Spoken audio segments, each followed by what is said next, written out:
We're joined now by France 24's Nadia Massih.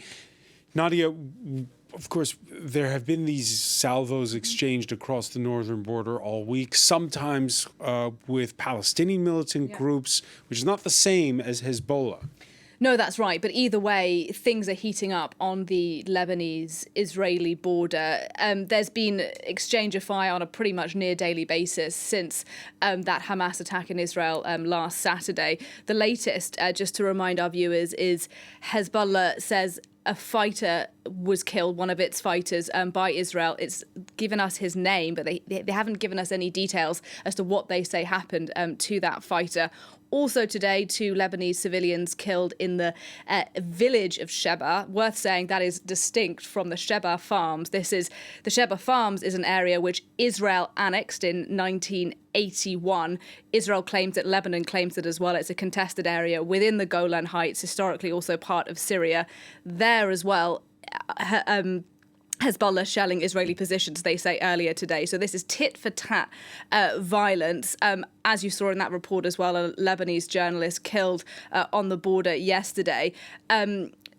So far, though, it seems that, relatively speaking, these exchanges are within the rules of engagement. The other side acts in response to an attack. There hasn't been a huge escalation, but clearly there's a real risk right now. And it's not entirely clear to me what Hezbollah's calculation is for the moment. It's interesting that Hassan Nasrallah, the leader of Hezbollah, hasn't said very much yet. He does sometimes pop up on his television channel Al Manar to make statements at times of crises. We haven't heard from him in the last week yet. And could the ground offensive in Gaza, which we suspect is coming quite soon, be the decisive moment where Hezbollah gets more actively involved in this conflict? Possibly. Or not. Or not. For the moment, as I say, they're both sticking kind of to the rules of their game there. Remember, they fought a bloody war in 2006 as well. And the big question is, does Hezbollah have the appetite now for another huge conflict? France putting out a statement earlier this Saturday urging Iran and Hezbollah to stay out of the conflict. Hezbollah aligned with Iran. We saw last week, there's published reports that Iran may have played a hand in organizing that Hamas operation. Iran, whose foreign minister was in Beirut on Friday and has been speaking out this Saturday. I have realized that, according to the scenario set by Hezbollah, any step the resistance will take will result in a huge earthquake against the Zionist entity. If the international community, the United Nations, and actors in the world and region who support the Zionist entity's wars are reluctant, they will receive a suitable response in the place that the resistance deems appropriate.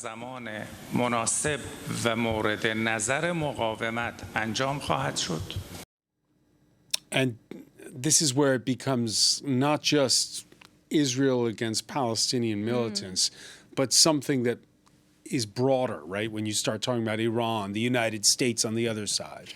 Well, yeah, that's the real fear here. And there's a threat to Israel in that soundbite we just played there. It is worth emphasizing as well that when we're talking about Hezbollah, which is, of course, funded by Iran, this is a formidable fighting force, a bigger fighting force than Hamas in Gaza. It has tens of thousands of rockets. It's pretty battle-hardened as well now, Hezbollah, after years of fighting in Syria alongside the Syrian president Bashar al-Assad, fighting ISIS there as well. And so it has significant experience in urban warfare, and its arsenal, reportedly now, is far more sophisticated than what it was using back in the 2006 war with Israel that I mentioned. It now has precision-guided missiles, which it didn't have back then. So, yes, this is a really scary moment for Israel. Could it be facing an attack not just from the Gaza Strip, from the Palestinian militants there, but on a second front with Lebanon in a really serious way?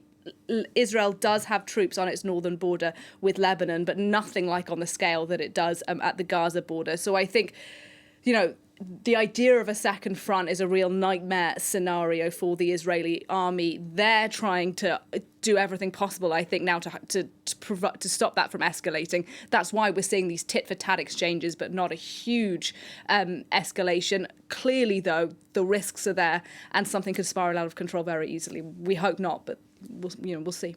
Nadia Massih, many thanks for that update.